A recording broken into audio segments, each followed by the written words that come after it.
ito ang ating resistance.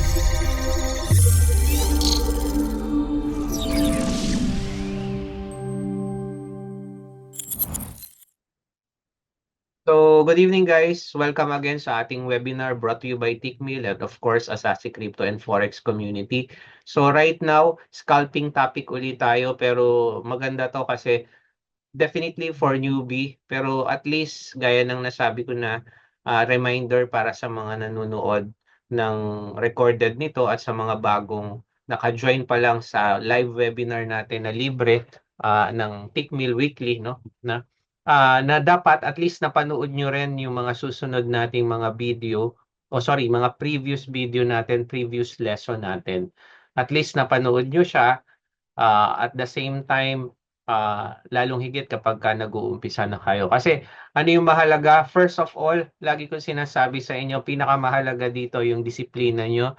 Trading Psychology 101, meron tayo niyan. Libre lang po natin yan, brought to you by Tickmill.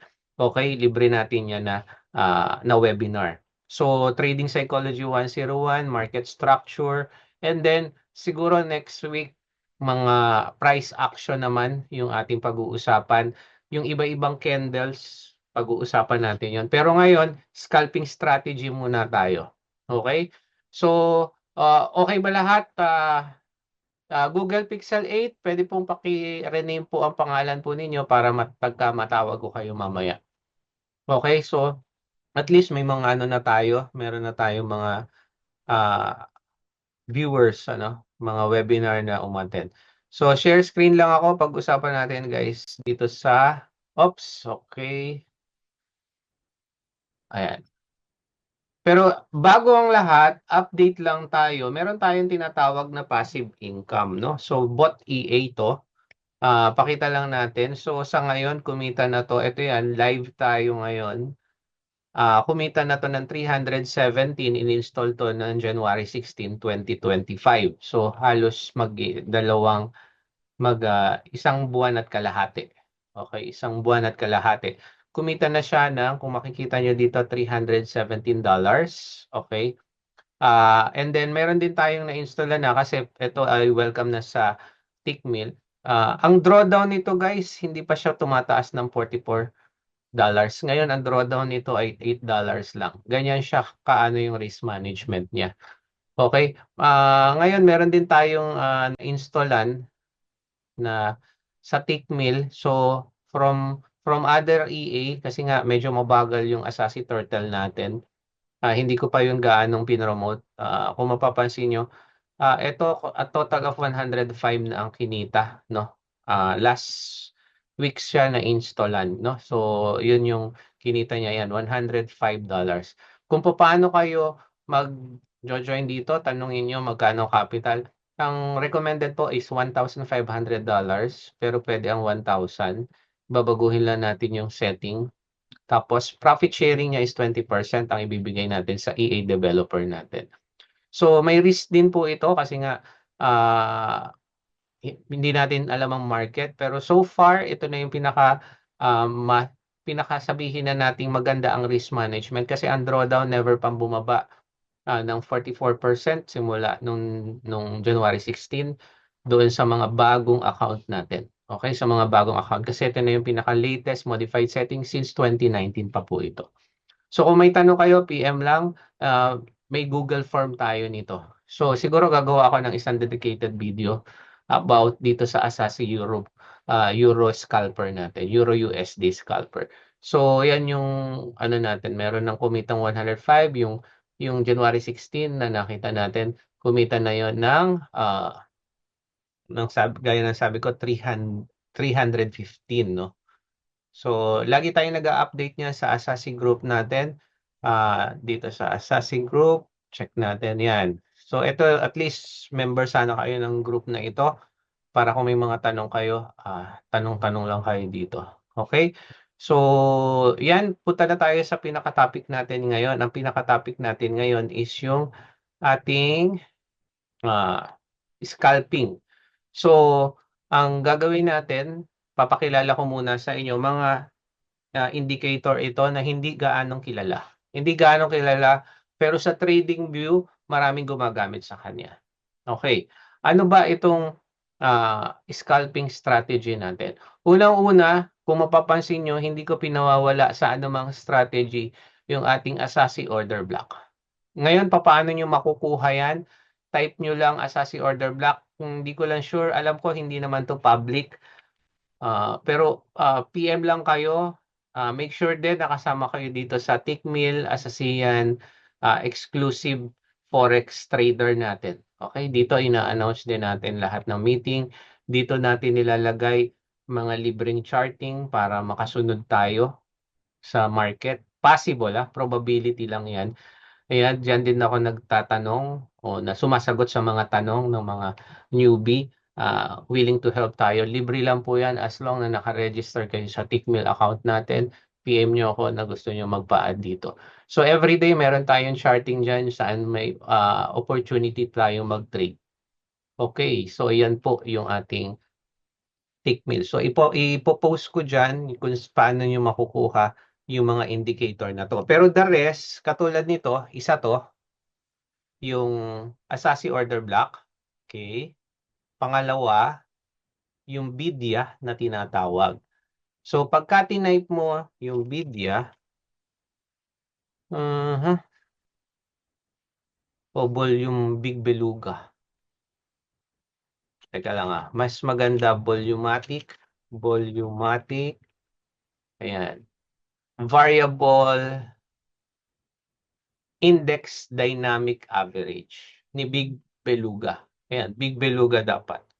So, ang shortcut niyan, BIDYA, Volumatic Variable Index Dynamic. So, ang itsura po ng indicator na to ay ganito. Yung setting, papakita ko sa inyo kung ano yung magandang setting na gagawin natin. So, ang BIDYA is a trend following tool that calculates and visualize both yung current trend and corresponding buy and sell pressure. So, hindi siya para sa akin, hindi siya lagging. Ang isang gusto ko dito guys, yung delta volume na tinatawag. May information siya dito, buy, sell, delta volume. Nakikita niyo ba po ba ito? Yan yon. So, pagka sinabi nating delta volume, yan yung difference between ng buy and sell volume. Yan yung tinatawag natin. Pagka sinabi nating delta volume sa trading. Okay? Kung makikita nyo, meron tong buy, meron tong sell. So, yung ina-analyze niya yung difference ng buying and selling pressure ng market. Yan ang isa sa pinakahahabol ko. Mas nakikita nyo yan. So, nire-represent yan nito ng indicator na to. Isa to sa malakas na indicator na nakita ko kasi may delta volume. Nakikita mo technically yung trend kung talagang nasaan. Okay? Ngayon, paano ba natin magagamit ang delta volume? So, pwedeng confirmation niya ng breakout. Ngayon, pagka bearish, negative. Okay?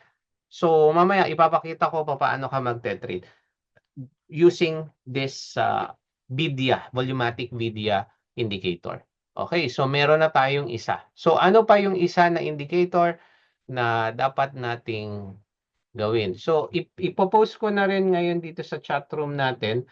Pero, ibibigay ko rin to guys. Oops.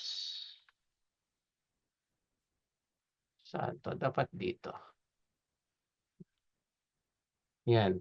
Pero ibibigay ko rin to sa mukhang mali Ulitin natin. Bakit ayaw mag-copy? Ay, dapat makopy to. Yun. So, dito, ito. Ilalagay ko na lang dito. Ayan. Okay, dito rin sa chat room na sa mismong ano natin, Tickmill Asasiyan, ilalagay din natin yan. So, i-add nyo lang yan sa favorites. So, klaro tayo dito sa video. So, Asasi order block, huwag yung kaliligtaan. Okay, ang Asasi order block, pagka tinype nyo to, Asasi, ang Asasi ay isa lang ang S, dalawa ang I. So, order block, ayan, kaklase ko to sa ano Tingnan natin kung makakopy. Kanina kasi ayaw. Ayan, no? Sa read and favorites, iba ang pinupuntahan niya. Bale, eto na tayo. Ayan. Yung Asasi order block, inilagay ko dyan. Nakaka-follow ba? So, ang gagawin nyo dyan guys, add favorites nyo lang. Okay? Then, meron pa tayong isang importanteng, ito yung meron pa. Actually, tuple oscillator ni Big Beluga. Tuple. So, tatype nyo lang yan, tuple. So, pangatlo na to, oscillator by Big Beluga. Dapat pala kanina na-save natin to. Okay, yan. Big Beluga. So, ang kapansin-pansin naman dito sa oscillator na to, para tong RSI. Pero kung makikita nyo, meron yung mamaya dito, meron yung positive 50 tsaka negative 50. So, oscillator yan, makikita mo yung market signal para malaman mo, ma-reduce mo yung noise, makita mo yung momentum kung tayo ba ay pataas o pababa. So, makikita nyo yan yon, deviation-based oscillator yan. Tapos, meron niyang signal kung magba-buy or sell ka. Mamaya ituturo natin yan. So, similar yan ng RSI, pero mas maganda yung niya, yung binibigay niya, sinasabi niyang reversal zone, kung saan siya magre-reverse, yan. Then last but not the least, isa sa mga maganda na gusto kong ituro sa inyo, itong Algo Alpha Trend Reversal. So Algo Alpha Trend Reversal, Algo Alpha, hindi siya mukhang trend reversal lang ang yan. Trend reversal, ayun, trend reversal probability by Algo Alpha. Okay? So, trend reversal probability by Algo Alpha. Lakas yan. So, another na naman yan. Okay? Na pwede nyo silipin. So, puntahan natin para meron kayo lahat. Okay? Yung tuple, wala pa pala kayong tuple. Okay, so meron tayong total na ngayon na 4 na indicator na i-confluence.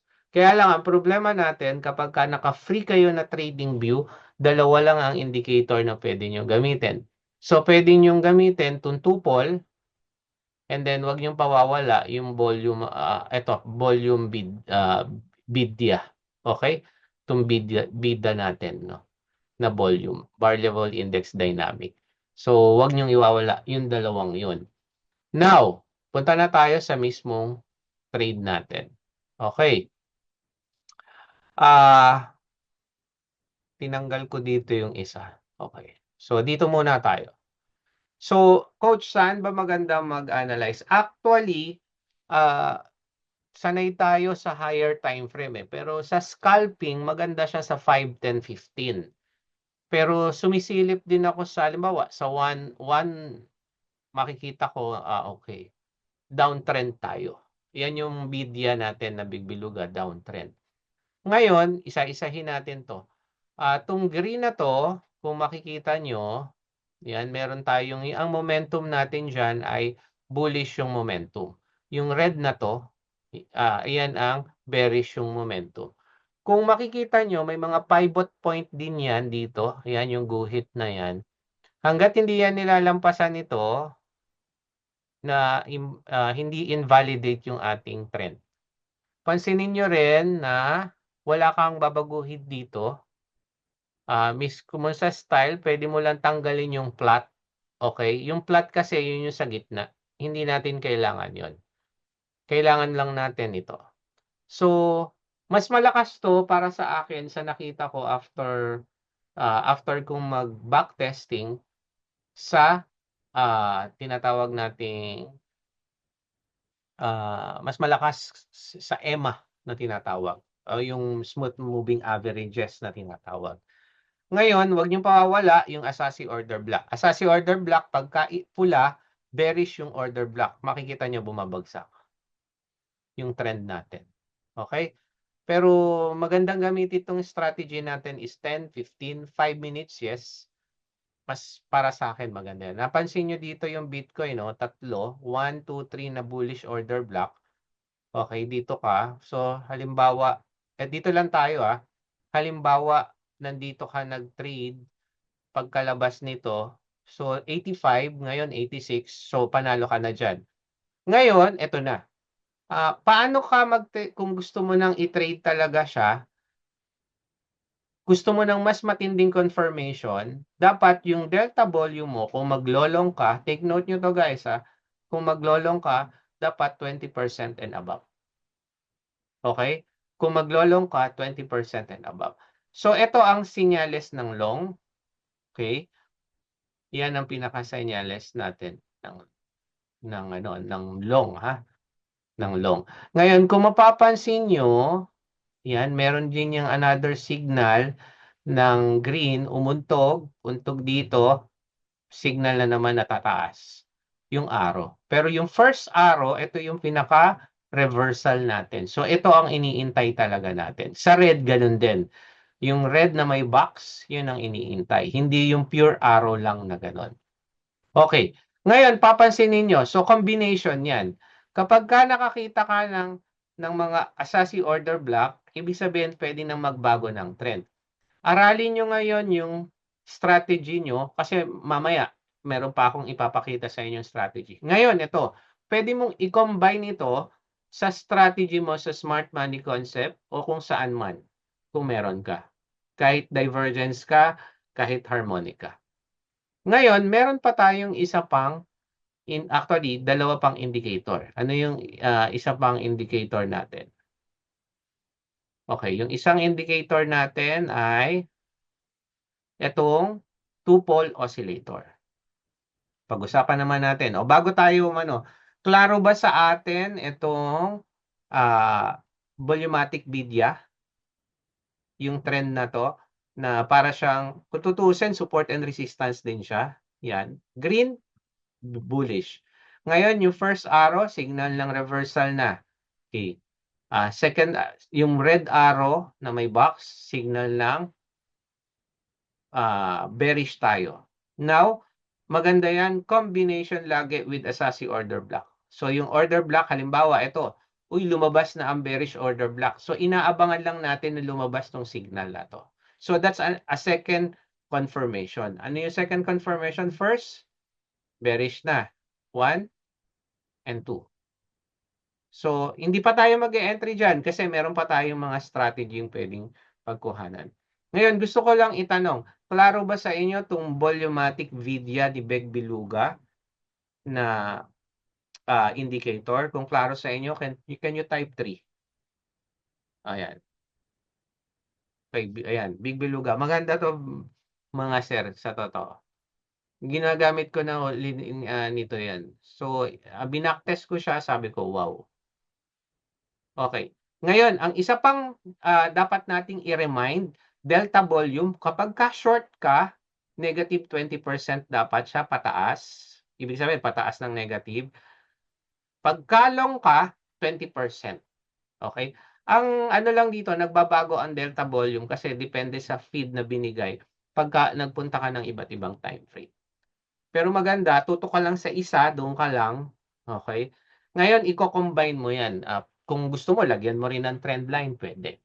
Now, puntahan natin second. Punta na tayo dun sa second indicator na mahalaga. So, second indicator natin na mahalaga, yung two-pole oscillator.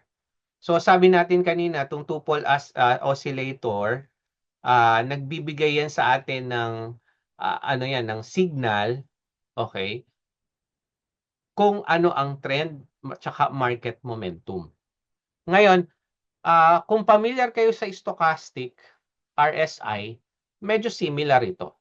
Kung familiar kayo sa Schaff trend cycle indicator, medyo similar. Pero mas matibay-tibay ito, lalo na sa higher time frame, 10-15 minutes.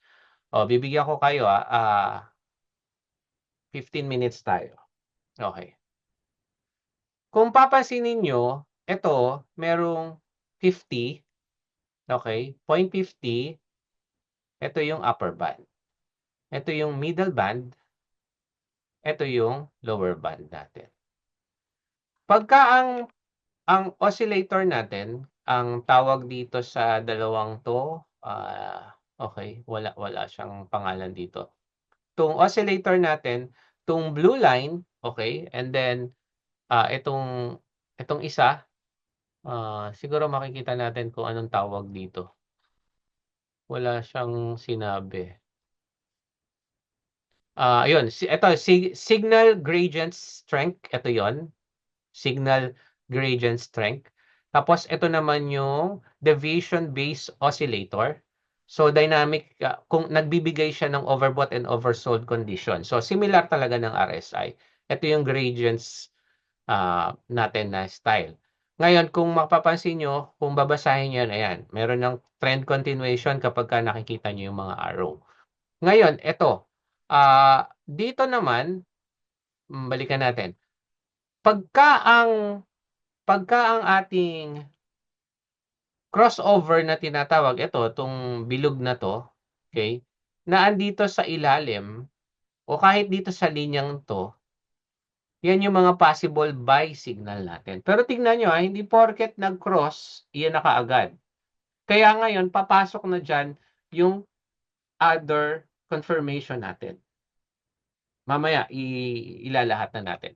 So, ibig sabihin, kapag ka nakakita ka ng bilog na ganito na nag-crossover yung ating oscillator tsaka yung gradient strength signal line, yan, yan, mga possible buy signal yan.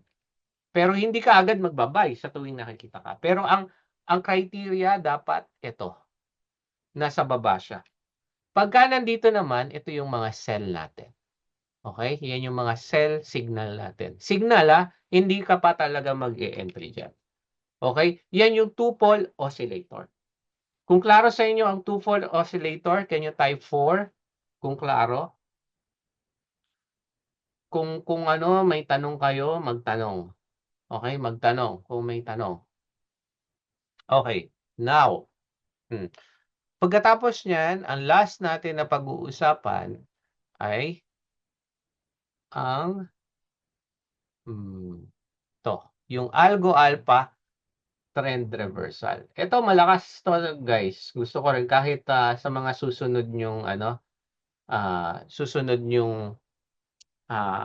mga strategy. Okay. Ang tawag dito ay algo alpha trend reversal. Sinasabi niya, teka, magbabago na ba ng trend? Kung mapapansin nyo, meron yung percentage dito sa baba. Hindi natin yan. Okay. Klaro? May 14%, 50%, 84%, 98%. Ngayon, habang nagpapalit ka ng ano, kung mapapansin nyo ang Bitcoin, no, sagad-sagad na. Sagad-sagad na ang kanyang tawag dito. Yung trend na to. Yung momentum niya na bearish. Lumabas pa to. Pagka ganyan, may probability na magkaroon na tayo ng reversal na tinatawag. Okay? Yung dito sa 2, kung makakita nyo, dito, lumampas na kasi siya dito 110 na kung tutuusin. Okay? Now, ayan, yung reversal probability kung nasaan siya ngayon. Ngayon, paano ngayon mo titignan tong chart na to? Okay. Kung mapapansin nyo, habang tumataas siya, nabe-break niya yung mga level natin. 50% level, 84% level, 94% level. Ngayon, normally, sa bawat time frame, may mga normal na level siya. Ngayon, dito sa 2 hours, ang madalas niya na nabe-break hanggang dito lang ang inaabot niya. Tapos, magpapalit siya ng level. Tama? So, yung momentum niya, nakikita mo. Ngayon, ang talaga malakas ang momentum, kung katulad nito, makikita mo na nasa lampas na siya ng 110% na negative, na nagne-negative siya, na pula siya. So, yung reversal, anytime for sure, andyan na. Okay. So, ang Algo Alpha Trend Reversal, tutulong sa iyo ngayon 'to na makita mo kung kung saan ang possible reversal. Halimbawa, tingnan mo 'to, pakita natin. So, tanggalin muna natin 'tong mga, 'yan. Okay. Tanggalin din natin 'to. Okay. Kung mapapansin niyo, ayan, gumawa pala ako ng trend line dito. Kung mapapansin niyo dito, nag-green, dito tayo, ayan. So, kung mapapansin niyo dito, green, red, una muna yung malaking red natin, momentum niya, umangat siya hanggang 34% lang. So, nag-raging siya. Kaya kung titignan mo, minsan kapagka 50% lang, nagkaroon na ng parang reversal o nagpalit na ng kulay dito sa ating trend reversal, mapapansin niyo na hindi gaanong malaki yung ginalaw. Hindi possible, kung hindi siya reversal, retracement lang siya. So habang mataas siya, kung mapapansin niyo dito, ang taas niya, ito mako-consider natin na nagkaroon ng reversal sa side na 'to. Binrake niya yung lower low dito sa area, ayan, binrake niya 'to, binrake niya 'to, binrake niya ito. O yung market structure natin. Kaya dapat may idea rin kayo sa market structure natin. So, yan trend reversal indicator natin, taga-silip yan kung nasaan ang market. Magandang pumasok diyan, pero hindi alone, hindi isang beses lang. What I mean is hindi lang ito ang titingnan mo. So halimbawa, pagka nakita mong nasa peak na yan, nagkaroon ng red, and then may signal ka sa ibang strategy mo, ibang confluences mo, ibang indicator, yun ang magandang pasukan. Tapos, ang magandang pasukan siyempre, yung reversal probability niya, nagbabago na yan eh. Okay? Yung reversal probability niya mataas. Yung reversal probability niya. Pero dapat naaabot niya yung somewhere here.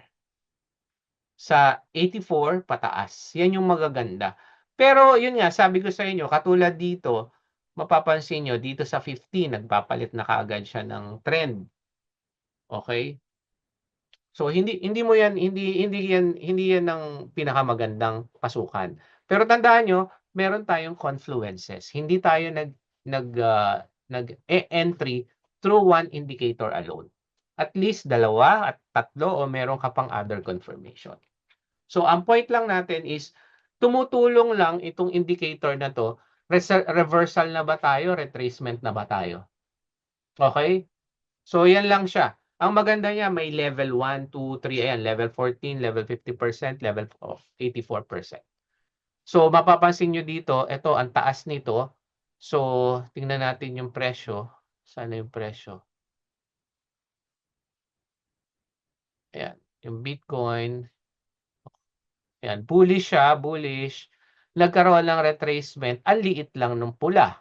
Mapapansin niyo, retracement lang siya. Pero habang malalaki yan, okay, ito, bullish, bullish, bagsak na naman. Okay. So, yun yung mga makikita nyo. Hindi mo rin siya maiko-compare sa MACD kasi totaling ibang-iba siya sa MACD. Okay, so yan lang yung ating trend reversal. Actually, meron pang isang magandang setting ng MACD na i-share ako sa inyo soon. Okay, soon. Pero ito lang muna. So may apat na tayo. Now, klaro ba sa inyo yung Algo Alpha trend reversal? Medyo napatagal tayo dyan. Kung klaro sa inyo, can you type 7 please? Kung klaro sa inyo. So, para pinakamadali, huwag niyong pahirapan sarili niyo. Mas mataas yung trend reversal percentage, yun yung possible na magkaroon na ng reversal. Isa lang nag-type ng 7, so isa lang po ang klaro. Okay. Okay, so dalawa. So dapat klaro kung baka hindi nakakasunod. So ngayon bubuksan na natin si Vidya, bubuksan natin si two-pole oscillator. Okay. Halimbawa ako, gusto ko ngayong mag-trade, humanap ng entry. Okay. Pasukan natin ito. May bibigay ako sa inyo. Okay. Dito tayo. Kung makikita nyo ang trend ko, so ine-neglect ko ngayon tong trend na to. Yung delta volume, nasaan ba tayo? Nasa 10 minutes. Punta tayo ng 15 minutes. Negative 46. So ang ibig sabihin bearish ang market generally. Pero inaabangan mo reversal. Correct? Okay, inaabangan mo reversal. Ang ating nakatatlong two-pole oscillator, nakatatlong signal na siya na possible na ako mag-reverse. Oversold na ako. Marami nang nagbebenta sa akin. Ito, itong tatlo. Right? 1, 2, 3. So, dahil yan ay medyo matagal ng pababa, gusto nating sumabay ngayon pataas. So, medyo risky nga ito dahil counter trend ang hinahanap natin. Hinahanapan natin kung saan. Kaya lang, ang ganda kasi ng pagpalit niya dito. Mataas to. Ano sabi ko? 84%. And possible may 14. Nagkaroon na tayo ng green na bar dito. Now, that's one signal. Pagka bumaba ako ng 10 minutes, lumitaw pa yung Asahi order block ko. Sa akin, ito ang isa sa pinaka-importante. Ano yon? Two-pole oscillator, buy signal. Vidya, buy signal. Ito, itong green. Okay. Asahi order block, buy signal. Algo alpha trend reversal, green na siya. Buy signal din. Nag-change na siya ng color. Dahil may order block. Now, okay. Gusto mo ngayong pasukin to? Papasukin mo na ba agad? It's up to you kung basta meron kang risk management. Ibig sabihin yung margin, diyan magkakatalo. Magkakatalo kung halimbawa 11 yung margin mo ay 2% lang, 3% ng iyong total capital. Pero kung yan ay 50%, wag na. 'Di ba wala kang risk management nun. So dapat 3% pababa ng iyong capital. 1% pa nga yung iba. 2% pa nga yung iba. Ngayon, ang isa sa ginagawa ko personally, kung halimbawa ite-trade ko to, okay? Remove natin tong remove lang natin tong. Ayan. Ang isang ginagawa ko personally diyan, okay, meron na tayong signal. Okay. Pwede kang bumaba sa lower time frame. Tingnan mo kung ang ating lower time frame nagbigay na ng green signal. Yun. Si Vidya, ito, tong green line na to. Okay, so sa 15, pasado yung apat eh. Pero hindi pasado, ito, tong Vidya na green color. So, pwede mo yang gawin. Now, kung alanganin ka pa, gumawa ka ng mga trend line, binasag niya, tapos ito, pabasag pa lang, yung trend line niya dito. Okay. Pwede mo ring gawin yan. Kuha. So, punta ka ng lower time frame. Pero maganda, lahat yan sabay-sabay. Pero pinaka-the best, kung ang delta volume natin ay mas lalakas, which is nag-positive na sa mga lower time frame. Sa 1 minute, sigurado, maano pa rin siya, mahina pa rin sa 1 minute. Index to, Bitcoin index. Pero sa akin, papasukan ko na yan, regardless yung delta volume. Kasi tingnan mo ha, ano nangyari? 10 minutes tayo. Okay. Nag-sideways muna siya. Ayan. Para sa akin, malakas yung tatlong Asahi order block. Pagka-bullish yung lumabas na yan. Pero sa 5 minutes yun, kita nyo yung delta volume niya, sabay palo ng 45 minutes. 45%, 53%. Saan yan? Sa 10 minutes. Ngayon, kung gusto mo medyo safe ka, dito ka pumasok. Sa first green candle na to. Yan yung tinatawag na Marabuso candle. Okay, dito sa area na to. Kung gusto mo, hindi ka muna papasok dito. Gusto mong siguraduhin ang trend, nagbago na sa 10 minutes. Okay? So, nakakasunod ba? So, hanap naman tayo ng isa. Kung may tanong, type nyo lang o unmute kayo. Kung wala naman, can you type 8 kung klaro sa inyo yung sample na to. So, hanap tayo dito. To, pwede natin kuhanin to. Okay? Kukuhanin natin to as a sample. Paano natin yan? So, dito yan eh. Okay.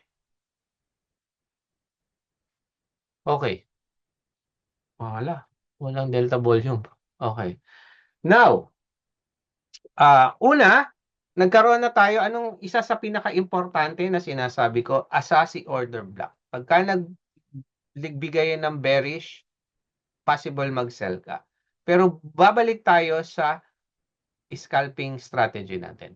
Number 1, Asasi OB, pasok. Nag-start na ang media arrow by sell signal, pasok. 2. Okay. Ang tanong, yun din. Nag-signal na, nag-cross na. Pero ito, medyo mahina siya dahil ano? Dahil wala siya dito sa 0.5. Medyo mahina siya. So regardless of that, nakita lang natin na talagang bumagsak. Mas maganda to kung ito. Kaya makukuha rin ba natin yan? Tingnan natin Yan ay dito. Well, kung dito ka pumasok, pasok pa rin. Okay. Kung titingnan mo sa price action, bakit? May papakita ako sa inyo bakit. Ito yun, yung binulugan ko dito na pababa ang market. Bakit? Okay. Kung titingnan nyo to, same level lang yan. Mababa pa nga yung pangalawa. Ito. Diyan siya nagbibigay ng signal na, teka, hindi na kinakaya ng market ang tumaas yung presyo. Kung mapapansin nyo, 1, 2, 3 signal. Okay? Tapos, ito, pasok. Hindi man pasok dahil ito, nagbigay ng signal na pwede nang bumaba. Okay, now, tignan nyo. Mahina pa ang ating sell, kauumpisa pa lang. Kauumpisa pa lang. Pwede ka pang mag-sell. Hindi pa siya umaabot dito sa 84%. So, goods to sell pa siya actually. Mag-sell position. Kaya nga, ano nangyari? Bagsak yung presyo. And then sinundan pa ng isa pang order block. Okay. Ngayon, ito naman, okay. Ayan, sabay bagsak siya. Yun, kuha. Ngayon, kung gusto niyo na medyo safe ang inyong ang TP, ang take profit, pwede kayong mag 1:1.5 lang. Hindi 1:2. Pwede rin ang 1:2 o kaya yung mga recent high, recent low na pinag-aralan natin, katulad nito, ito yung recent low natin. Sapol siya. Kung ito pinasok mo, maliitan lang, 88,000 tapos bumagsak 86,000. 2,000 difference ng Bitcoin.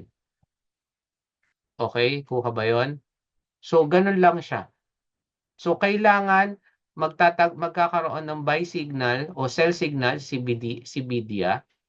Pagkatapos, Asasi order block. Una, actually, Asasi order block, BDIA, crossover, ang ating two-pole oscillator, and then signal ng algo alpha trend na nagpalit na ng kulay. Red na siya. Okay? May tanong. Yun lang yung ating pinaka-basic nito. Ngayon, pwede nyo na siyang samahan ng mga knowledge nyo. Tulad nito, alam ko to kung sa 1 hour.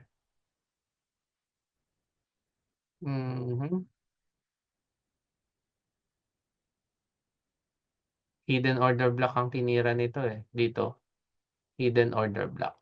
Even sa gold, sa GBP guys, makikita nyo malakas din to. Okay, halimbawa ito, ayan makikita nyo. Buy signal, tingnan nyo two-pole natin. Two-pole, meron din buy signal ba? Nauna, dito. Normally, nauuna ang two-pole oscillator. Ayan 1, ito yung buy niya. Hindi niya yan masasapol. Tingin ko lang, may kaunti. May kaunti. And then dito siya nag-signal uli yung pangatlo. Okay? Yung sell signal ang aga dito. Pero yun nga, hindi ka na magse-sell. Bakit? Okay, pagka kontra na rin yung dito kaagad, huwag ka muna magse-sell. Kasi ito ang main mo na tagatingin ng trend, alin? Itong bidya, itong red and green mo. Yan ang pinaka-main mo na tagatingin ng trend. So, gagawin nyo lang dyan, guys, ay i-backtest nyo yan, then sa strategy nyo. And then sabi ko nga sa inyo, ang sikreto talaga ng trading, hindi napakarami mong alam na strategy. Una, mastery of one strategy. Okay? Pagkatapos, pinaka-key talaga yung risk management. Ganun lang yan. So, yan lang yung scalping natin. Mga unique to na indicator na actually mga bago lang to eh. Itong mga indicator lang na ito. Pero mas pinaganda, in-upgrade, mas malinis, mas hindi lagging siya kasi normally lagging yung mga indicator. Okay? So, yun lang mong guys. May tanong po ba? Merong may tanong?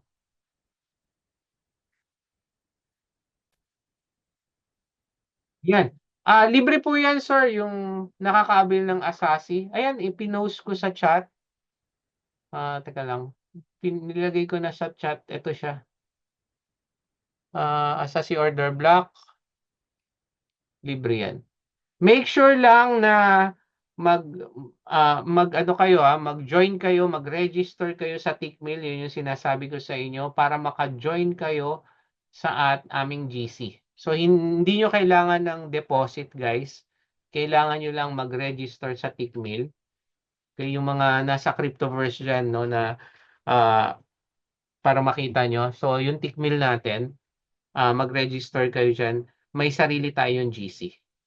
Okay? Sa platform, anong ibig? Trading View. Yung Trading View mismo. Sa platform. Trading View mismo yan, sir. Okay? So, paano ang Trading View? Paki-check na lang sa YouTube. Meron tayo niyan. Trading View po ito. Ang platform natin ay Trading View. Check ko lang kung meron akong, alam ko may tutorial ako ng Trading View. Ano ko sa yan.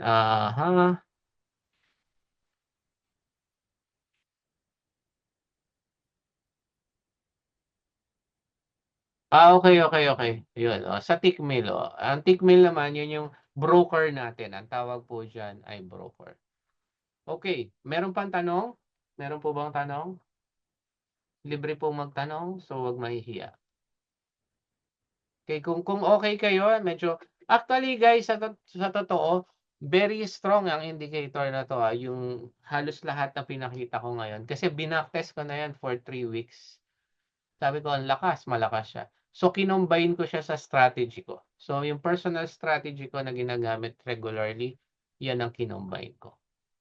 Kung klaro na sa inyo yan, pwede na tayo magtapos para sa webinar na to. Kung klaro sa inyo, can you type 7 kung klaro lahat sa inyo? Dumami tayo kanina, no? Thank you, Sir Mark. Sir Herson, Sir Clark. Okay. So, maraming salamat, guys. As mentioned, standby lang kayo, standby lang. Usap tayo ng about cryptocurrency, crypto later on. So, standby tayo. So, thank you sa ating panonood, sa inyong panonood dito sa ating webinar brought to you by Tickmill and then sa ating scalping strategy. So, every week meron tayong mga ganitong webinar. Normally, free learning siya by Tickmill. MT4, wala po tayong MT5 indicator. Sir, Trading View indicator lang po yun. Okay, mga iba, mahirap po ang mga MT5 indicator. MT4, meron din tayong mga pinamimigay. Pero normally kasi, kadalasan sa Trading View talaga kaming mga professional full-time magte-trade, no? Meron. Direct MT4. Pero MT5 medyo mahirap ang indicator. Asasi wala po. Ano lang po tayo, Trading View po. Okay? So, yan lang, standby tayo. So, thank you guys for watching.